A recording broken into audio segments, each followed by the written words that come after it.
Hey, what is up, guys? My name's Nate, and recently, if you haven't seen it, which I'm sure a lot of you guys probably already have seen it, but the new Call of Duty has been confirmed. A ton of cover art got leaked, like I think a couple of months ago, and a ton of people thought it was fake, but it ended up being real. And so the new Call of Duty has been confirmed to be Call of Duty World War II.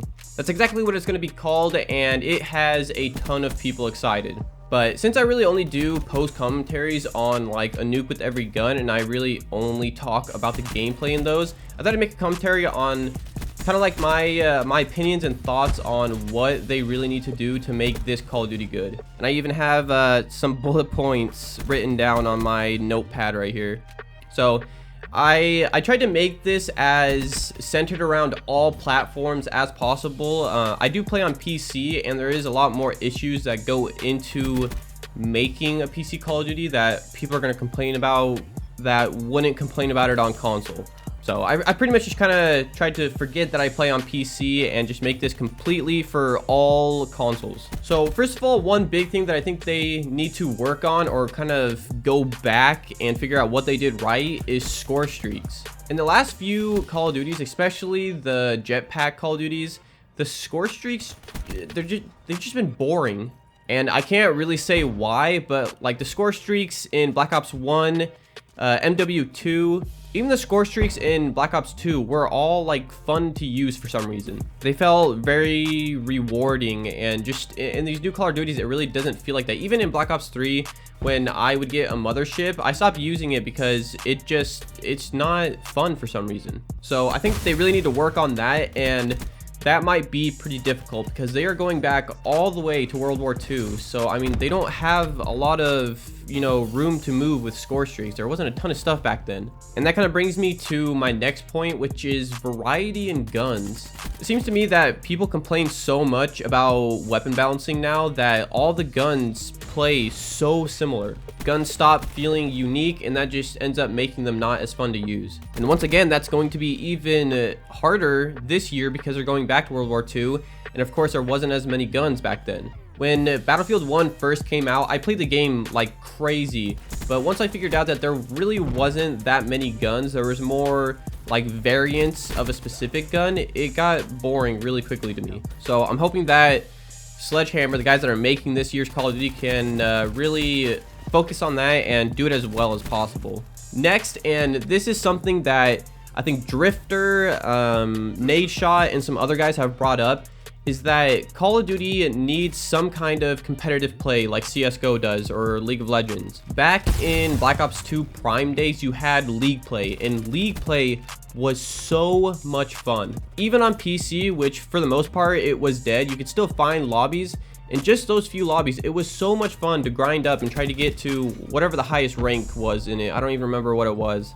But what I did is I actually played in there, and that's how I ended up getting into real competitive play, real tournaments. Because I was just playing by myself one day, and then Cyrex, one of my teammates in the past, saw that I was actually a decent player, and he recruited me for his team. It just adds a lot more potential. It adds a competitive edge to the game, even though, Call of Duty is known to be a super casual shooter. But it makes the game more addicting. It makes you want to get better at it because you're playing against players who should be around your skill level. So I really think if they put a lot of support into a system like that, then it would help the game a ton. Next, and probably the last thing, if I'm going just off of all consoles and not thinking about PC, is there needs to be less RNG. And what I mean by this is stuff that you pretty much just can't outplay. You have like no way of knowing you're gonna die by it. And you can kind of argue about this with any game that's like slightly competitive, especially like CSGO and League of Legends and all those games. But the number one thing that I think Call of Duty needs to let go for now is specialists.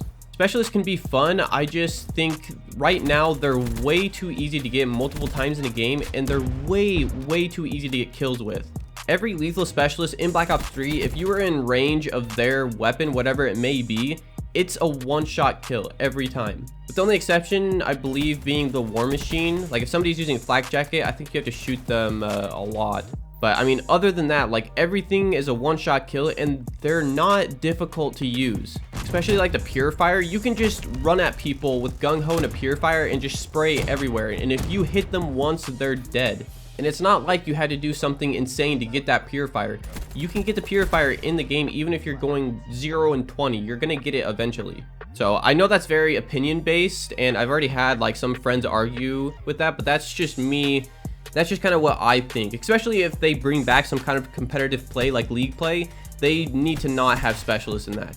But other than that, it's really just putting hope in Sledgehammer. So far, Sledgehammer has only made one Call of Duty, and that was AW, and the game was not liked by very many people. But to be fair, it was their first Call of Duty, and it was the first Call of Duty that had jetpacks, and so I mean, they really didn't have a lot to work with. But now that there's all this hype that Call of Duty is going back to World War II, I really think Sledgehammer can do a good job if they just put a lot of effort into the game, kind of like Infinity Ward didn't.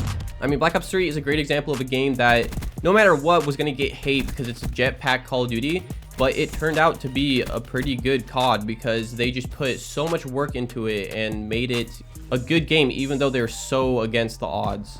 But anyways, guys, that's really all I wanted to talk about. If you guys haven't really seen any of the stuff that was leaked for the new Call of Duty, I'll put a link in the description. I don't think I can put it in this video or else I'll get copyrighted, and I do not want to get copyrighted, so I'll just link it to probably Charlie Intel's like Twitter or something like that, where you can see all of the like screenshots and all that stuff. But anyways, guys, thank you for watching the video. Hope you have an amazing rest of the day, and I'll see you in the next one. See you later.